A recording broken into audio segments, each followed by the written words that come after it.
What's up guys, today's topic is all about Sayu, who has been a real pleasant addition to my character lineup ever since the Yoimiya banner dropped. Parts of her kit resembles Jean, while her damage and build options show some similarity to Kazuha's. Not to mention, she's really fun to play. I don't know about you guys, but being Sonic the Hedgehog and rolling around everywhere is pretty darn satisfying. Anyways, this guide will cover the two different builds that I've tested and I think are very reliable. The first one will be a pure healer slash support Sayu that deals some decent damage by stacking elemental mastery for the swirl reaction, while the second one will be a sub DPS Sayu that looks to have a mix of offensive stats for more personal damage numbers. Of course, like my other guides, I'll start off with the best artifact and weapon options for Sayu, then I'll move into some important things you might want to know if you're using Sayu often, like team compositions. Without further ado, let's get this guide rolling.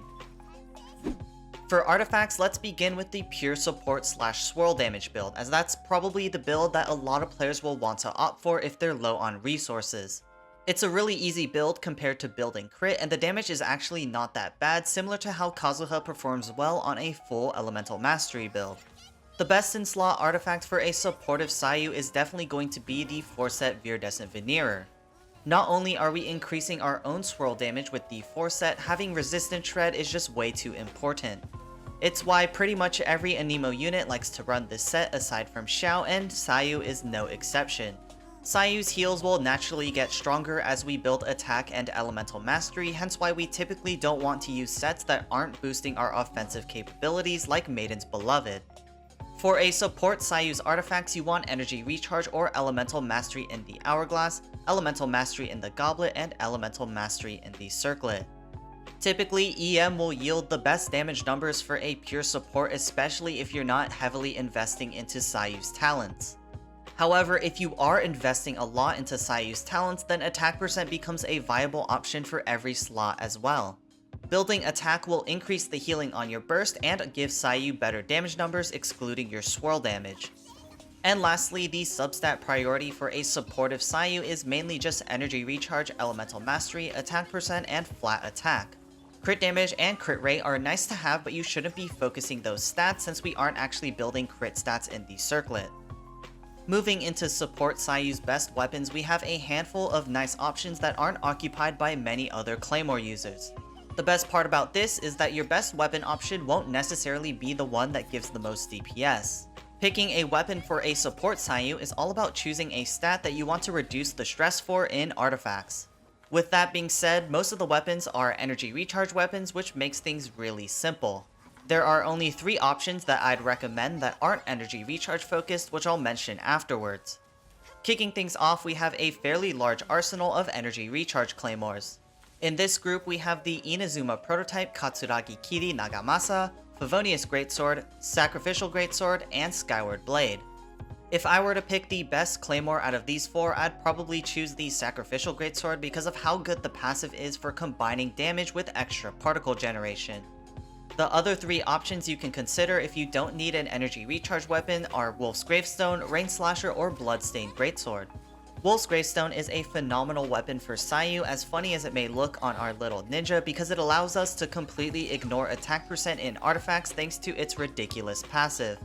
Rain Slasher, on the other hand, finally becomes a viable option on a Claymore character outside of Vaporized Diluc. The EM from this weapon directly contributes to Sayu's damage and healing, making it a pretty good option to choose. Bloodstained Greatsword is the exact same as Rain Slasher, but with less attack and a tiny bit more elemental mastery. Moving into the sub DPS Sayu build, things drastically change. This build offers more raw damage with her abilities than a pure support Sayu, but be careful because it is extremely expensive to build compared to the previous one that I talked about. Starting with your best in slot artifact for a sub DPS Sayu, we have the 4-set Viridescent Veneerer again. By now you should know why this set is good on Anemo characters, and even with a more crit focused build, this is still the best option for Sayu. Beyond the 4-set Viridescent, we have some other interesting options though. The next best option that's pretty easy to get your hands on is going to be the 2-set Gladiator slash Shimenawa's Reminiscence with the 2-set Wanderer's Troop. Believe it or not, aside from the 2-set Viridescent, we don't actually want to focus Anemo damage bonus. The reason for this is that a large portion of Sayu's damage comes from the elemental infusion on her roll. This damage does not scale with Anemo damage at all, so instead we want to focus attack. Sayu's Anemo damage still gets some decent scaling just by building attack percent, and her elemental burst healing gets marginally stronger as well. And lastly, one set that I found surprisingly okay on Sayu is actually the 4-set Emblem of Severed Fate. While not nearly as strong as the 4-set Viridescent, this set provides a super easy way to build Sayu. Her elemental burst can get a ton of value out of the 4-set effect, and we naturally want to build a decent amount of energy recharge on her regardless of the artifact set. For artifact stats, a crit focused Sayu wants EM, attack percent or energy recharge in the Sands, EM or attack percent in the Goblet, and crit rate or crit damage in the Circlet. If you're C6, Sayu scales extremely well with double EM and a crit stat in the Circlet slot, but otherwise, unless you have some really good substats for either attack percent or EM, you want to take one of each in the Sands and Goblet slot. Energy recharge in the Sands should be a last resort since this build is actually quite expensive. One thing to note is that Sayu will have less energy problems as a hybrid build since she does take up a lot of field time compared to her pure support build. The last thing we need to touch upon for sub DPS Sayu artifacts is the substat priority. For this build, we now want to focus on crit rate, crit damage, EM, attack percent, and then energy recharge.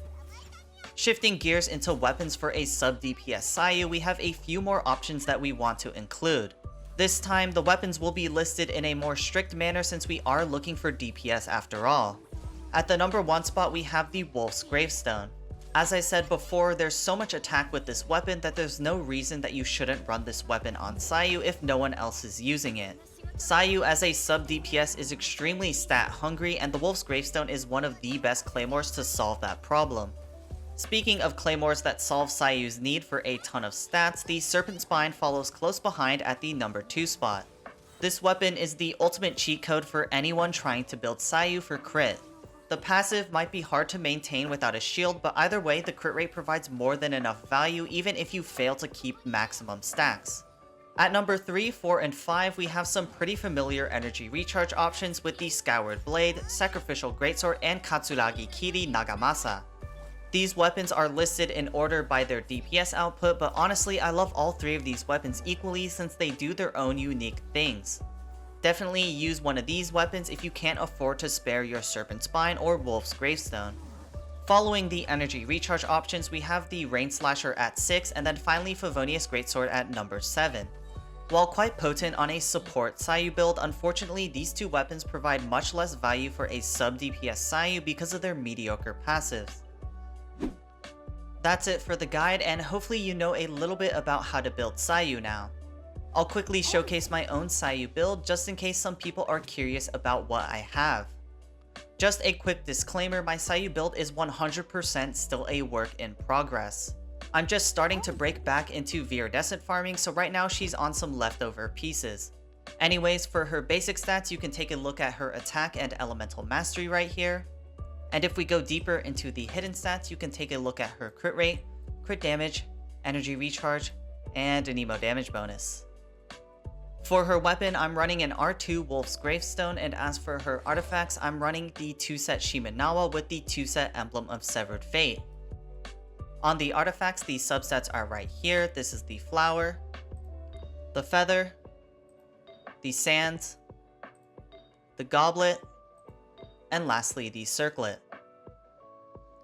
For her constellations, I have a C6 Sayu, and as for her talents, I have 6, 11, and 11. Sayu's talent priority depends on her build. If you're a pure support, you can somewhat ignore talents, but definitely focus your elemental burst if you do decide to invest into talents. A sub DPS Sayu wants to focus on her elemental skill first, then her burst for maximum damage. Now that you've seen my Sayu build, let's quickly take her into Spiral Abyss while I talk about some interesting Sayu combos for rolling around. There are 3 main routes regarding Sayu's team building that I want to cover today. The first is double Pyro, the second is double Geo, and the third is a freeze team. First up, we have Sayu, Xiangling, Bennett, and a flex unit for the double Pyro team. There are multiple reasons as to why this core of 3 units is extremely strong. With Xiangling and Sayu, by spinning counterclockwise, Sayu can actually increase the amount of hits that Pyronado can land against certain enemies. This is by far the best pair for Sayu as she rolls around the battlefield. Bennett is a perfect third unit here because he can battery Xiangling for energy, and the attack buff that he provides scales extremely well with Sayu's elemental absorption. For the last unit, I'd recommend a shielder like Diona or Zhongli.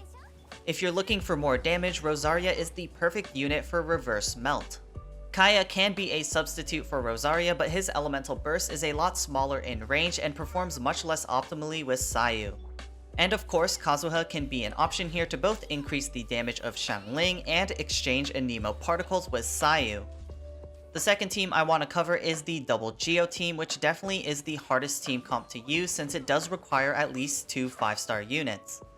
The team consists of Sayu, Zhongli, Albedo, and a flex unit.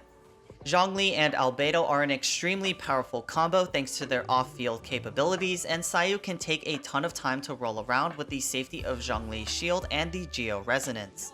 The last unit can be pretty much anything, but I'd recommend a unit that's both self-sufficient in terms of energy and has some sort of buff or extra damage for the team.